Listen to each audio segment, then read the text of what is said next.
By 7 o'clock last night, the waiting was over. As State Protection Group police crept into place, a window of the house was smashed, an unidentified object thrown inside.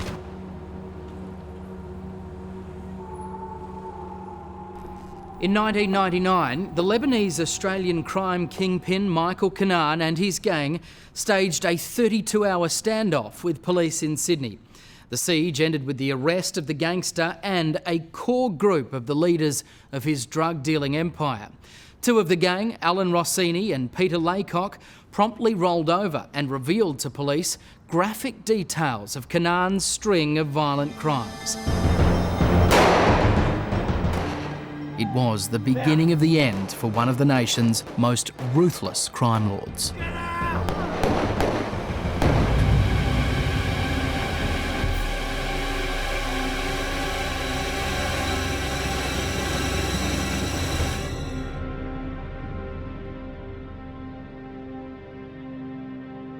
Michael Kanaan was he was a surprise. He wasn't a person from a lower socio-economic group. He was from a loving family.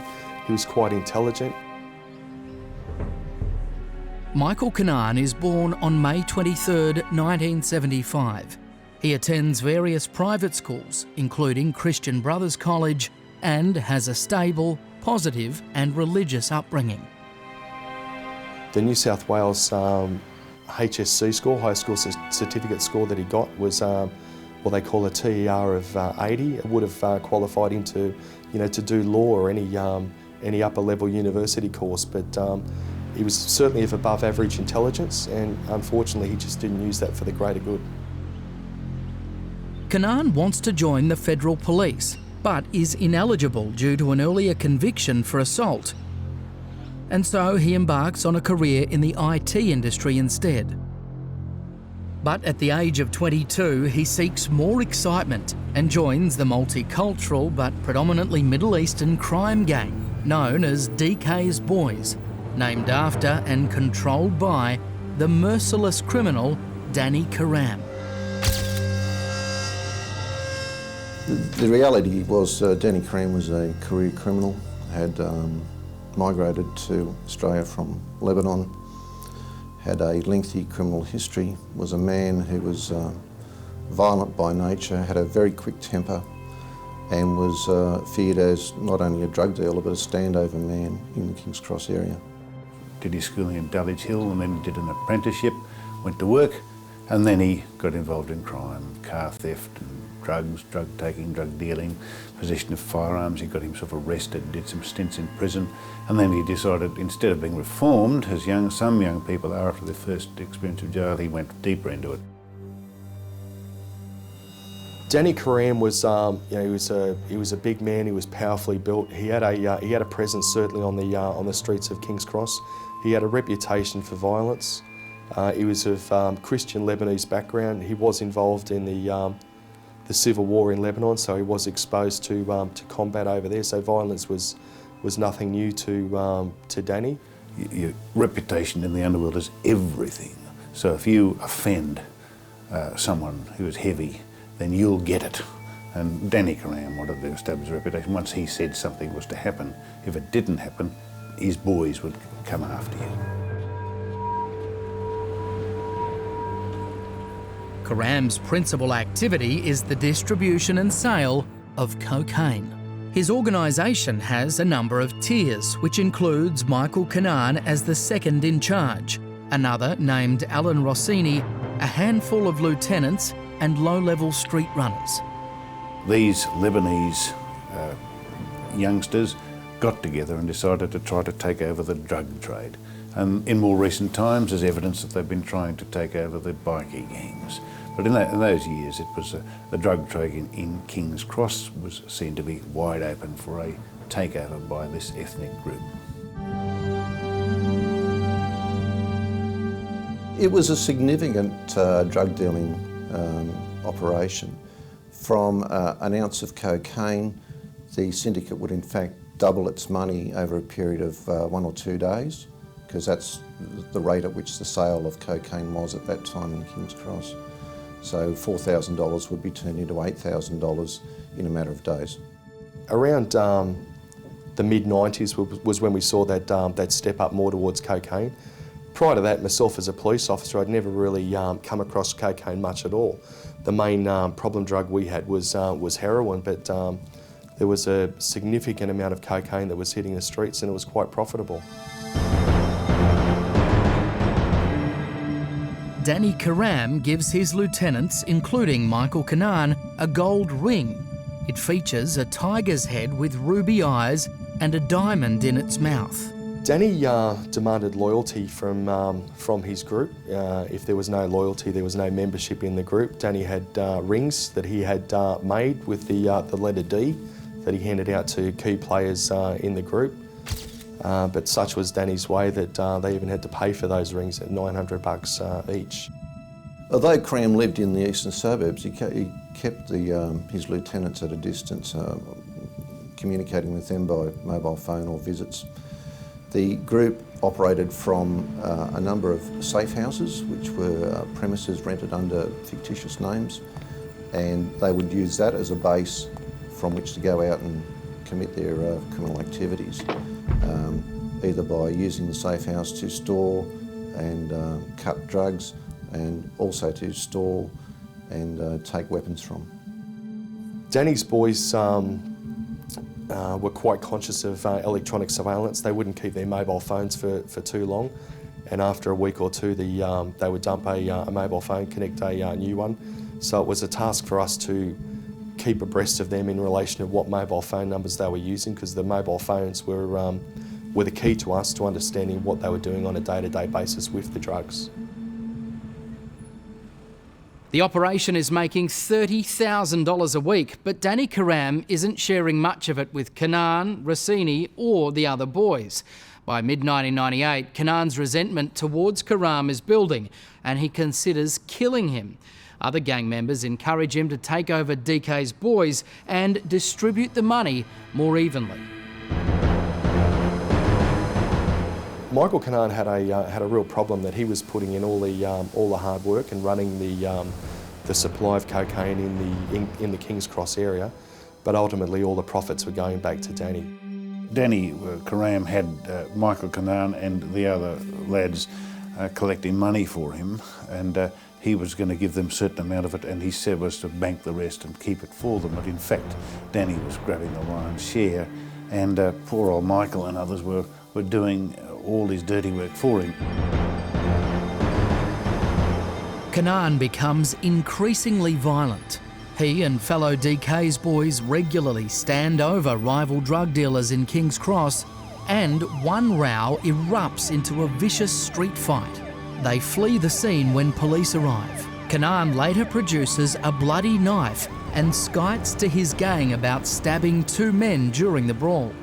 The group considered they owned King's Cross, and if you wanted to sell drugs in King's Cross, you were seen either as an opposition and you were dealt with violently, or alternately you paid them rent, much the same way as if you would rent a stall at a market. If you wanted to work in that area, you had to pay them the cash. If you didn't pay them the cash, you'd get violence in return. There were vast rewards for people that got on top. Therefore, you had to fight for it. Bam, bam, bam. They shot each other, fought each other to get on top, get the ascendancy and get the rewards. Like these people were getting around. One was very quick to draw the gun and resolve any issue or threat to him or his mates, but it was not in proportion to what was going on. And that was the thing with Kanaan. Everything was sort of out of whack. I don't know what went wrong with Michael. Like, he certainly had the potential. He could have done many things with his life, but something's triggered with him, and he's gone for the gangster lifestyle. You know, I've been able to see you know, reports from psychologists in relation to Michael. He can't even explain it himself. I don't think he was pure evil. He's just a young thug. And it's just.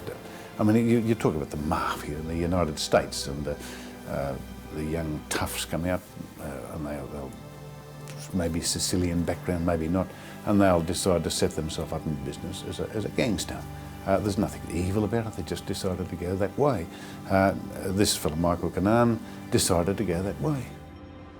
Mate, you get your 50 bucks. But Kanaan is gradually losing control of himself. His chosen way will soon lead to him gunning down two innocent young men. Look, don't get all fisty with me, mate. Pay the 50 bucks. So guys, what are we going to do tonight? Have a good time? Yeah, bro. I've got some bitches lined up and then... On the night of July 17th, 1998, Kanaan, Rossini and three other men drive to Cafe Extreme in the inner western Sydney suburb of Five Dock to intimidate and threaten a man about his activities in rebirthing cars. Something around 5 Dock? Just going to chill out tonight, boys, you know, don't do anything stupid. The group was involved in, in rebirthing of vehicles. Back then, the vehicle of choice for the gang was a Subaru WRX, and there was a lot of rebirthing in relation to those vehicles through associates of the gang. Hey Mick, you packing heat or what? Yeah, maybe I am, eh? According to Rossini, after they leave the cafe, Kanaan is sitting in the back seat of the driver's side and is carrying a snub-nosed revolver, a .22 caliber with red elastic bands wrapped around the handle. Is that the real thing? Yeah, it's the real thing. It's not from the $2 shop, it's for real. That's the shit, man, that's the shit. They travel along Great Northern Road towards the Five Dock Hotel. Funny bastard. Meanwhile, at that Five Dock Hotel, two mates, Michael Hurl and Ronald Singleton, are having a disagreement over money, and the argument spills onto the footpath. Jesus! It's 50 bucks! Yeah, we'll pay me my bloody money! Right, I'm sick of this! Michael, I'll get you next week. This bloke got paid Singleton today. owed Michael some money and he wasn't paying it back. And he didn't look like paying it back, so Michael said, well, that's it. I said, I'm going to get a bit of blood. Right, mate, I don't have it. I will drop you so quick, mate! Another friend, Adam Wright, tries to mediate. Mate, Wipe that smile off your face! start, mate. 50 bucks! That night there was, I think it was one of the boys' birthdays, and I could not even tell you whose birthday it was. They were just a group of them up there having a drink and nothing else. Just supposed to be a bit of a fun night with a group of boys.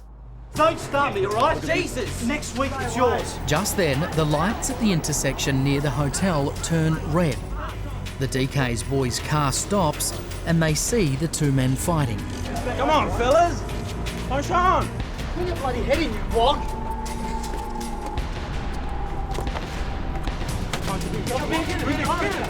on.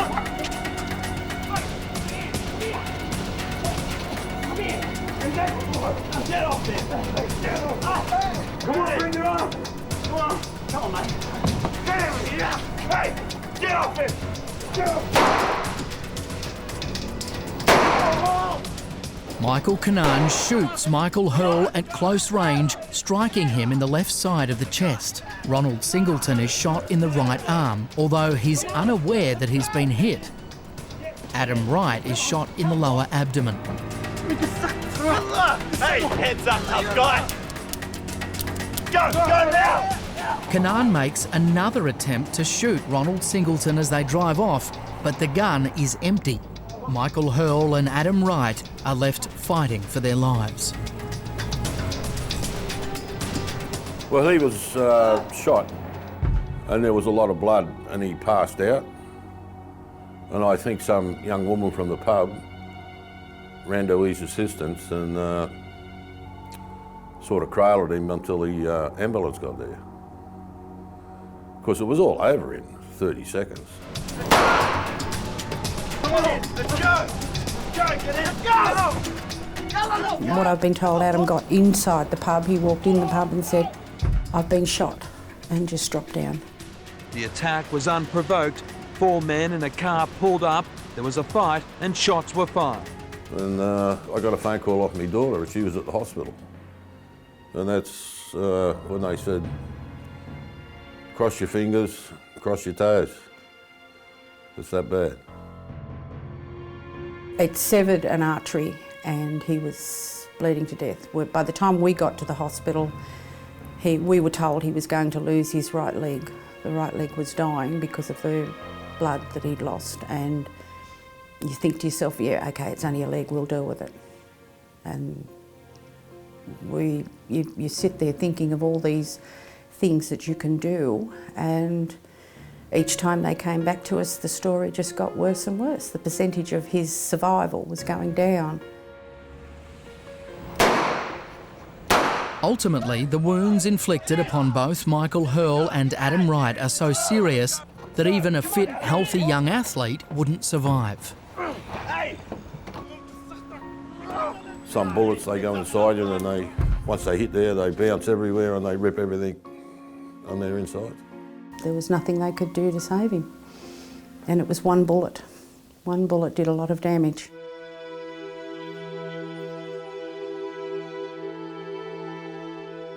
Adam just wanted to get on with his life. He loved life. He loved playing football. He loved his mates. He loved his family. Wasn't perfect by any means, but he was a beautiful person in the way he thought about things. Very caring with certain people. He had friends from all walks of life. Oh, he was happy-go-lucky, easy to get along with, very popular. You know, could have done a lot of things, but his life was cut too short. It was a cold-blooded killing. It was uncalled for. It was callous, reckless and wanton. The night after the murders, Michael Kanaan and Alan Rossini burn the clothes they were wearing and leave Sydney. The car they are driving is degreased and dumped. Kanaan tells Rossini that he threw the gun into the Cooks River. It is never recovered. Following the shootings at Five Dock, a strike force was formed. It investigated various facets of what had happened. Obviously, a vehicle had been sighted. That vehicle was subsequently reported stolen and had been treated in such a way that any latent fingerprints in the vehicle had been removed.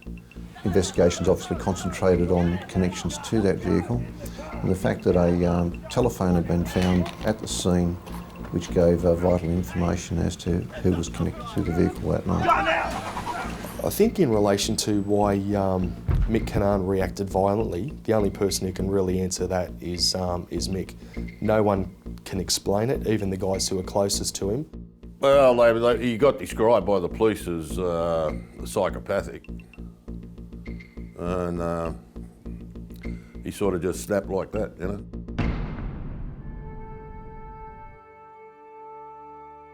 The tribute that was paid to him through his funeral, I was amazed at the amount of people that were there. We had everybody, like footballers, and I'm talking big name footballers, high profile people, down to neighbours and young children. His young football side that he was coaching, they formed a guard of honour outside the church. They were under 8s. And these little kids had probably never ever been to a funeral and didn't even know what they were going to, but it was just such a beautiful tribute to him. And I think that speaks what people thought of him.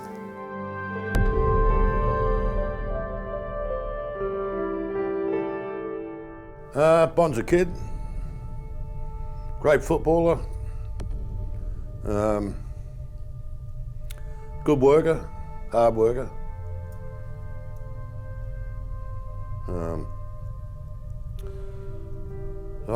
You know, he was the apple of my eye. You know, just, you know, like, he was not the perfect son, but, you know, what all fathers, you know, really want their sons to turn out to be. And he was going all right, doing his best anyway. I've lost my eldest son. My husband and I have lost our eldest son. My other children have lost a brother that they looked up to, a mate that they looked up to. It just took a hunk out of your life.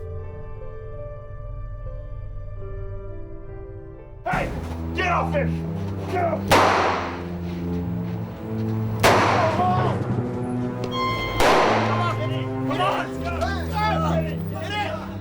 When the television program Australia's Most Wanted schedules a segment on associated Middle Eastern crime, Michael Kanaan is concerned that somebody might be able to implicate him. Go now! Incredibly, he and his gang members shoot up the power box and nearby power lines at their local electricity substation. The intention is to interrupt the power supply to his neighbourhood and cause a blackout as the episode goes to air. They had access to multiple firearms. They had military assault rifles, they had shotguns, they had semi-automatic pistols, and even firearms that I'd never seen before. About the same time, Kanaan is selling a sports car to a smash repair business at suburban Yonora, but the agreement falls through. According to Rossini, Kanaan is furious over the failed deal and plans a drive-by shooting in retaliation. Using shotguns, he, Rossini and 2 others open fire on the business, knocking out windows and damaging various vehicles. The group was so quick to violence, it was breathtaking. They seemed to want to resolve any issue that confronted them primarily by going for the gun first, or bashing, or stabbing. Really, it's a wonder more people weren't killed. A week later, Kanaan is enraged when one of his drug runners is harassed by members of a rival gang.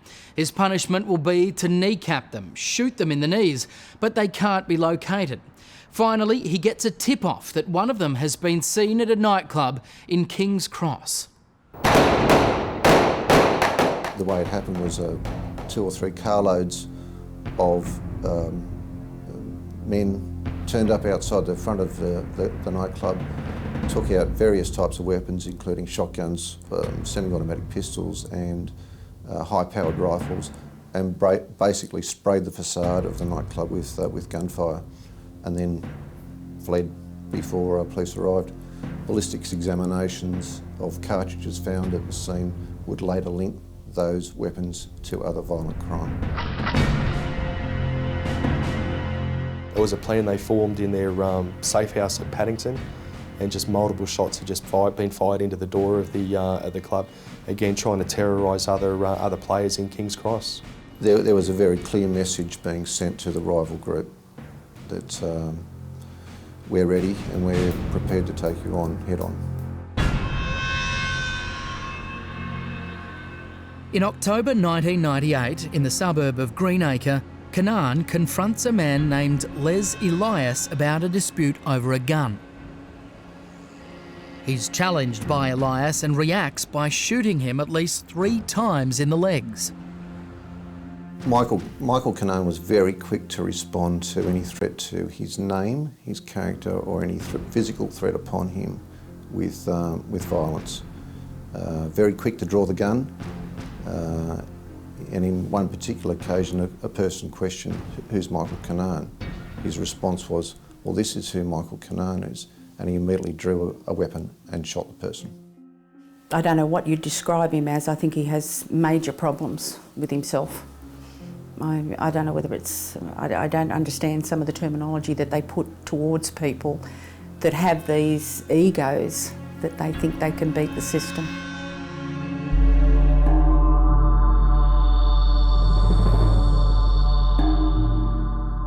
A few days later, Edward Lee, a 14-year-old school student, and 4 of his friends arrive for a birthday party at Tilapia Street Punch Bowl in Sydney's southwest.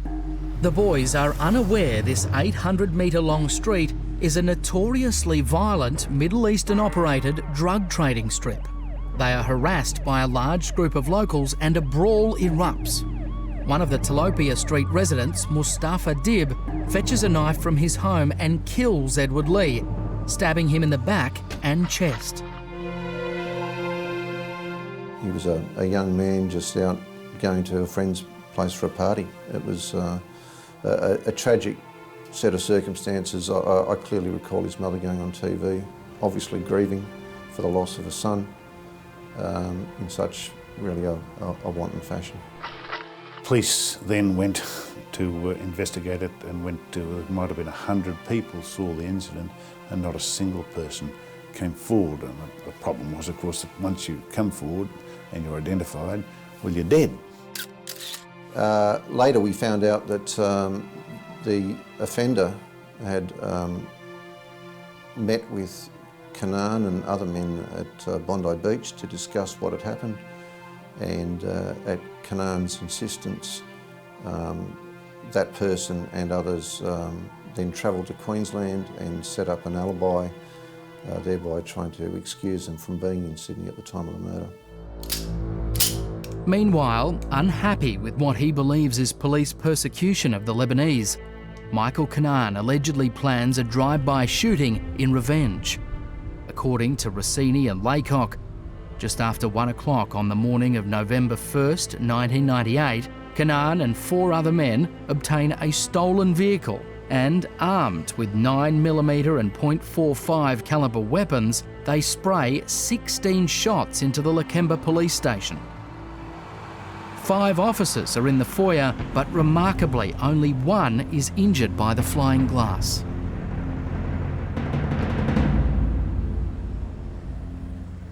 Following a number of these violent incidents which had happened in 1998, not only Strike Force Lancer but a number of other strike forces which had been formed to investigate some of these other serious crimes came under huge pressure from police hierarchy and above to stop this flow of an escalation of violence which was happening in King's Cross and in southwestern Sydney. The pressure was immense. Again, an extremely hard one to solve when you're looking at cars that aren't linked to the offenders, unregistered firearms, and you've got a staunch crew.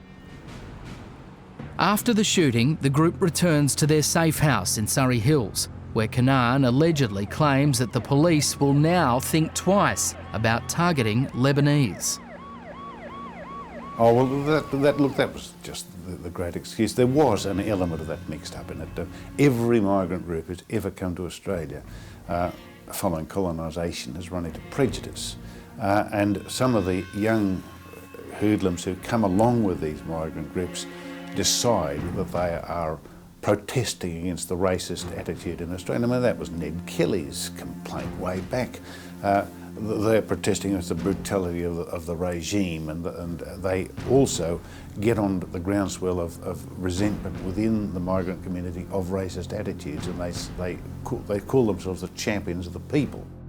It was not only that, but we later on found out that this criminal syndicate was also trying to find out the addresses of certain police that were investigating them by accessing illegally information through the RTA. It was open war. As Peter Ryan, the police commissioner, said he'd been in Northern Ireland and seen things like that, but never in a place like Australia. Well, that was a declaration of war. You reach a point where the state says, well, we can't have this group making war on us. We've got to do whatever we can to clean it all up. Less than a fortnight later, Michael Kanaan seeks further retribution after 2 Middle Eastern men are jumped and bashed by a large group of Aboriginal men in Lithgow Jail.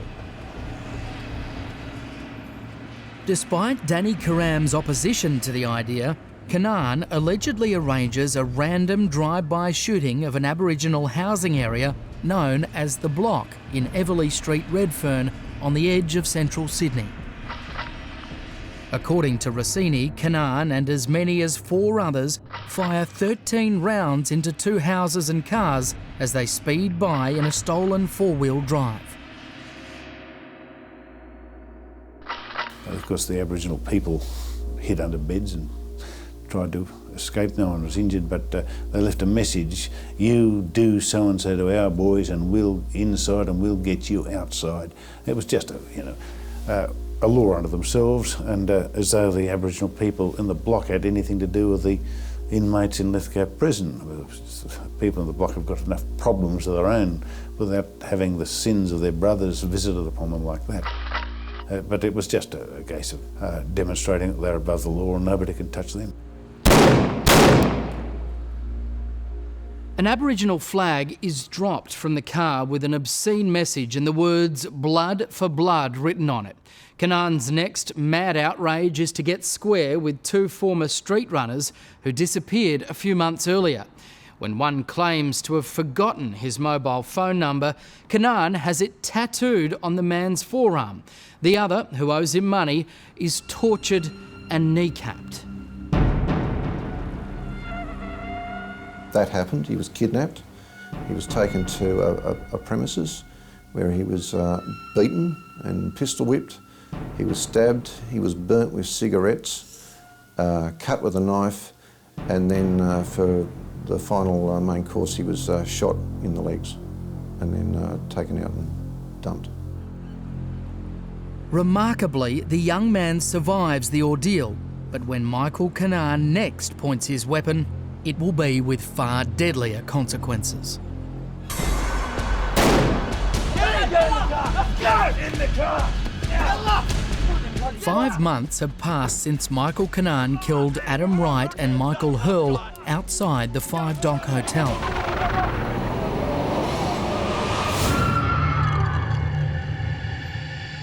Kanaan's lust for power and his murderous rage heighten as his relationship with Danny Karam worsens. Danny Karam was a man who had a quick temper, and the temper was normally attended by violence. And although he was in charge of this organisation, he really treated his lieutenants quite poorly. He paid them poorly, and if he thought that he was being gypped for money or that they weren't working hard enough, he would either threaten them or pay them even less. This led to a level of unrest in the group, particularly with Michael Kanaan. When profits started to go down, Danny started standing over them and smashing them up and threatening them. It's been 7 months since Michael Kanaan first suggested killing Danny Karam, and it's now a daily topic of conversation in the gang. The two argue over Kanaan's use of cannabis. Kanaan is eager to take over the crime business and receive a larger slice of the profits. He's also becoming increasingly worried that his boss might give him up to police over the murders at 5 Dock. Michael started to share his thoughts with the other lieutenants and quickly gained a level of support amongst most of them that Danny Karam should go. They initially had inspired to have him stick himself with a hot shot of heroin, Danny being a heroin addict, but he didn't for some reason take it, so they decided they were going to kill him.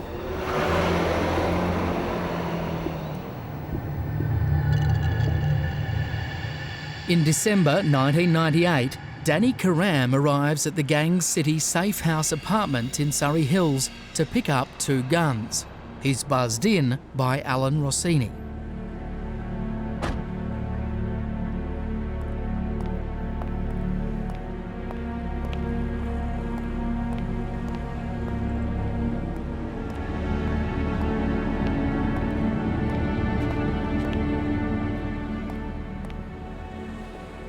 He was about to enter the premises. Kanaan and 2 others left via a back door to wait in ambush for him outside.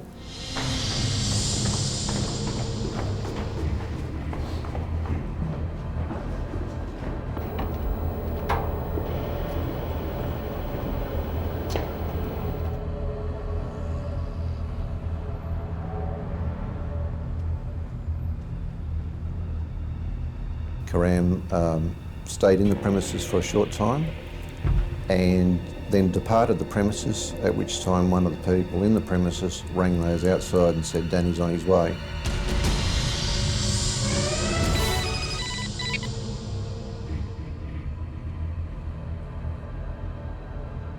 Meanwhile, Will Dodolius is leaving a friend's house on his way to see a movie in nearby Paddington. His car is parked approximately 60 metres away. Let's go, boys. So as I got into my car, I noticed, since it was a dark street, the only light was coming from the RAV4 because the lights were on and the rear brake lights were on, so it was sort of lit up in that corner.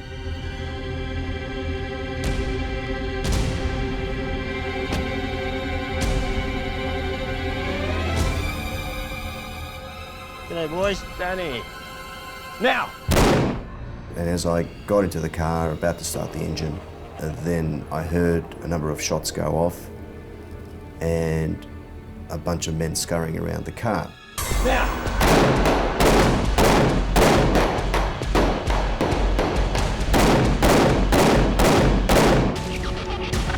All right, let's split. See you later, Danny boy.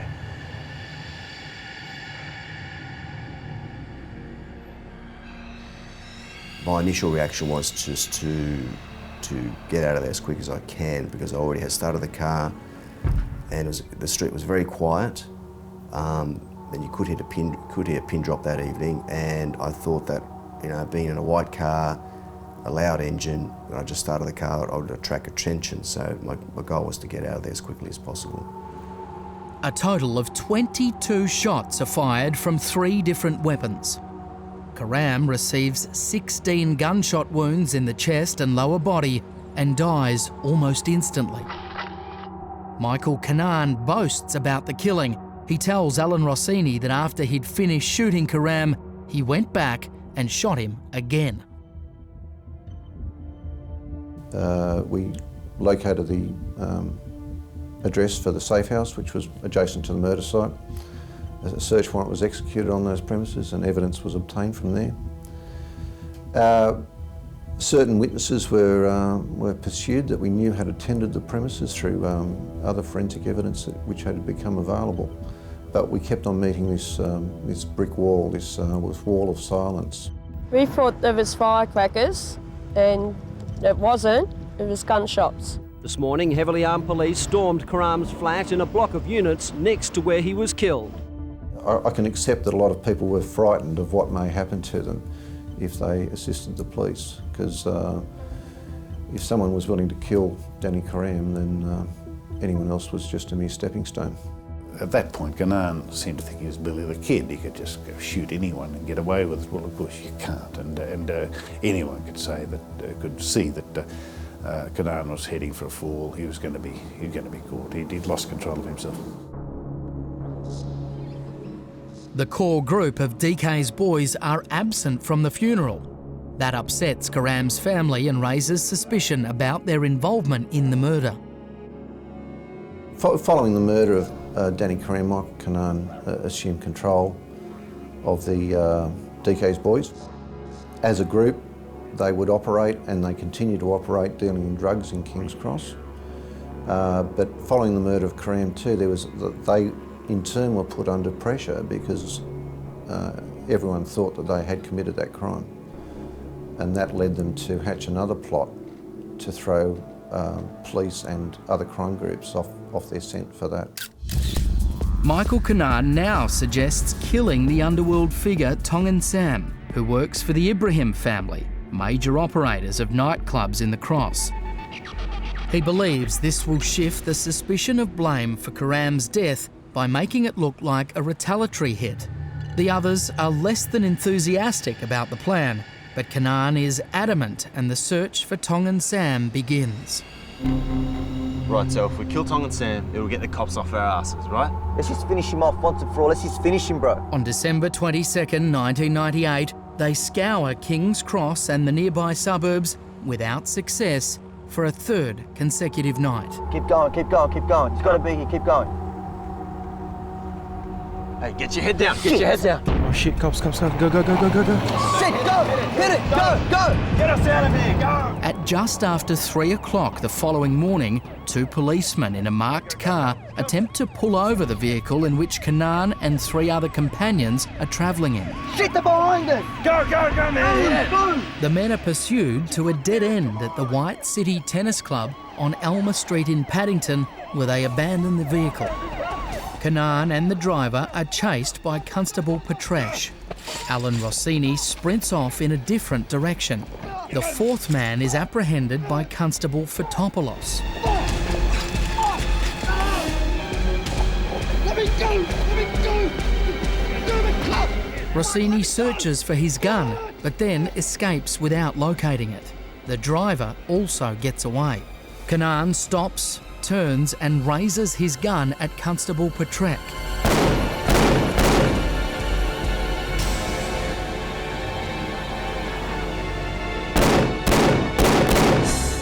Kanaan then exchanges fire with Constable Fotopoulos and is wounded several times in the process. Drop the gun now! Don't move! Ironically, at one point, Kanaan literally shoots himself in the foot. Don't move!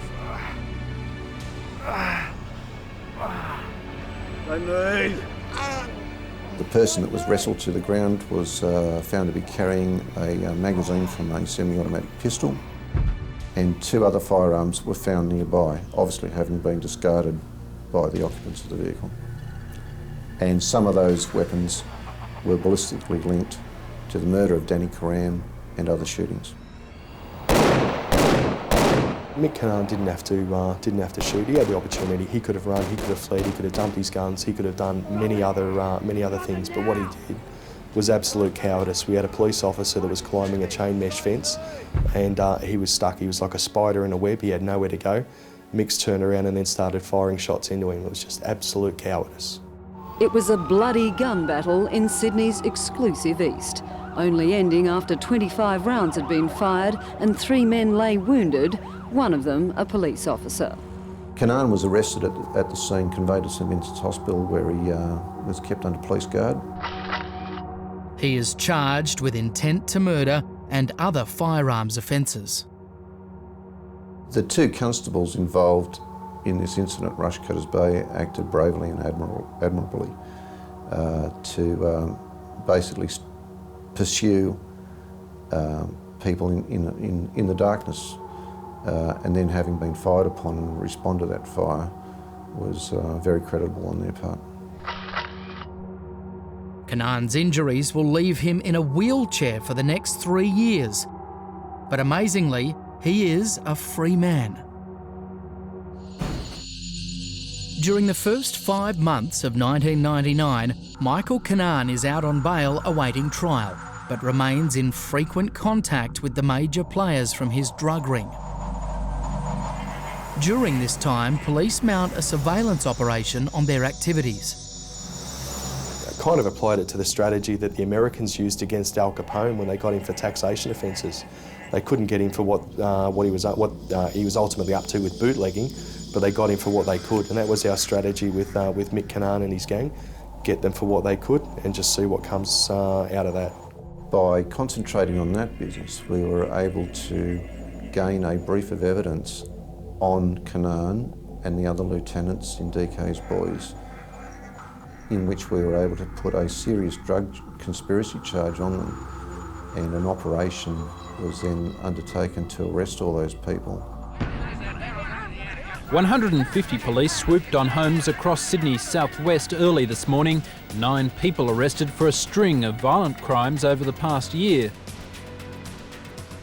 When Strikeforce Lancer moved to arrest the principals of DK's boys for their drug distribution business, a large operation was put in place, involved about 200 police across various premises in the Sydney area. A number of the people were arrested without incident. However, when the search warrant was about to be executed on the Kanaan premises at Belfield, Michael, who was inside with some of his family and associates, barricaded themselves inside the building and virtually created a siege situation. That siege went on for about 30 hours before he finally surrendered to police.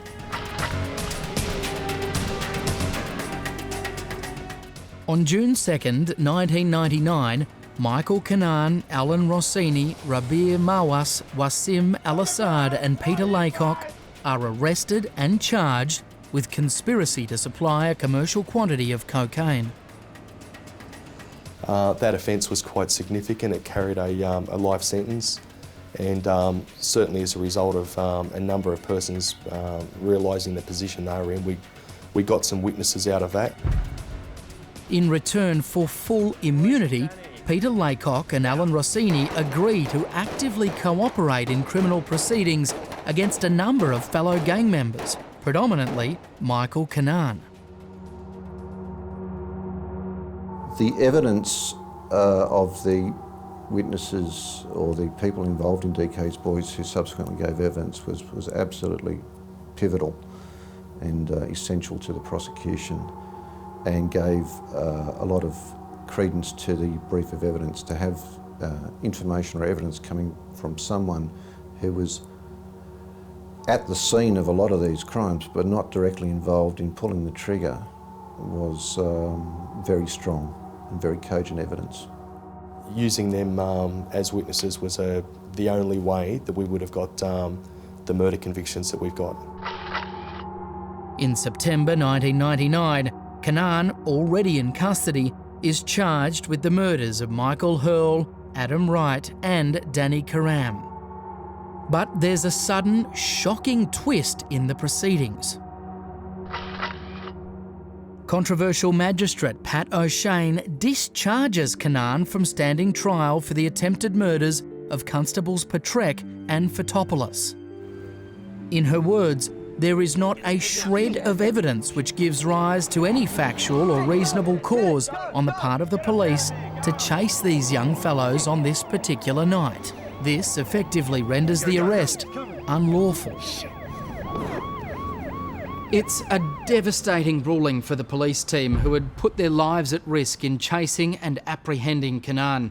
There's an immediate public outcry over the magistrate's ruling, and the Director of Public Prosecutions uses its power to indict Kanaan. They had no idea what they were dealing with that night. They had a vehicle which was acting, or the occupants in the vehicle acting in a very suspicious fashion. If they'd just been driving normally, no attraction would have been made, and therefore the incident wouldn't have happened. These four rotters are out doing out after mischief, out after trouble, and someone had to notice them, and who better to notice them than the police and question as to who they are. How about I show you, kid? Kanaan's initial trial for the 5 Dock shooting is aborted, but on July 8, 2001, he's found guilty and later sentenced to 2 life terms for the murder of Michael Hurl and Adam Wright. He also receives 25 years for the malicious wounding of Ronald Singleton. I never understood why they never put him on the stand, because if he was proclaiming his innocence, he never got up and defended himself. There were stories in the court case of how he was never there. He had people get up on the stand and lie. To me, if you knew you weren't there and you had witnesses, you would bring them forward at the committal hearing, not at the trial. He never did that. Oh, I got a feeling I knew he was as guilty as sin because he couldn't look me in the eye. And it's just a feeling that you sense yourself. The general public reaction to the murders at 5 Dock was one of abhorrence. It was just a wanton killing. What it was an altercation, a private altercation that had been impinged by these people who weren't involved, and from a simple argument on the footpath that had escalated into the shooting of 3 people, resulting in the death of 2. It was quite clearly unbelievable. Several years later, Kanaan and his co-conspirators are found guilty of Danny Karam's murder.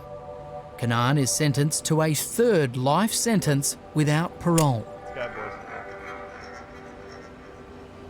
He receives a further 3 years and 4 months imprisonment for being an accessory after the fact to Edward Lee's death.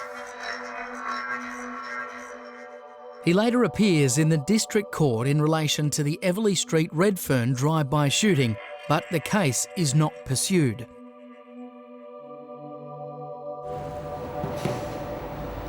Another 2 years go by and Kanaan's appeals for his convictions and sentences for the 5 Dock and Danny Karam murders are all dismissed. In 2006, Kanaan is found guilty of malicious wounding with intent as a result of the White City incident and is sentenced to a further 12 years jail, providing belated vindication for Constables Fotopoulos and Petresh. Finally, in 2007, he's convicted for the shooting of Les Elias. In sentencing him to 10 years in prison, Judge Stephen Norrish describes Kanaan as a dangerous man and compares the incident to a scene from the movie Goodfellas.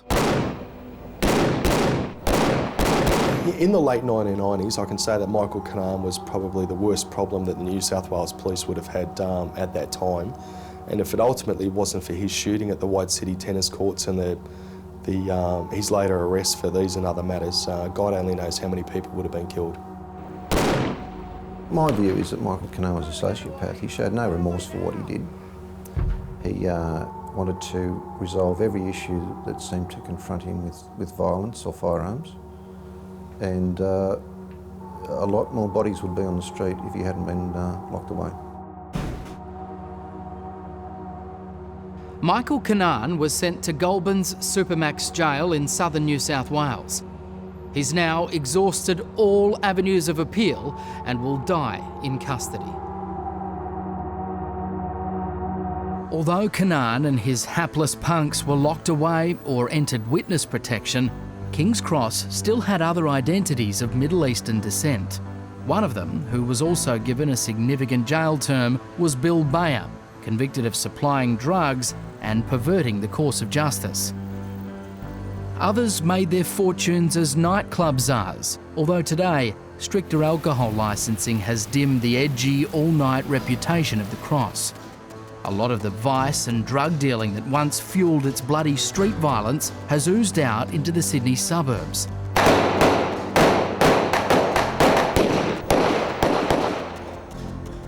The kings of the Cross have been dethroned, replaced by other emerging crime gangs, some sinister outlaw bikies, and the usual thugs on the make.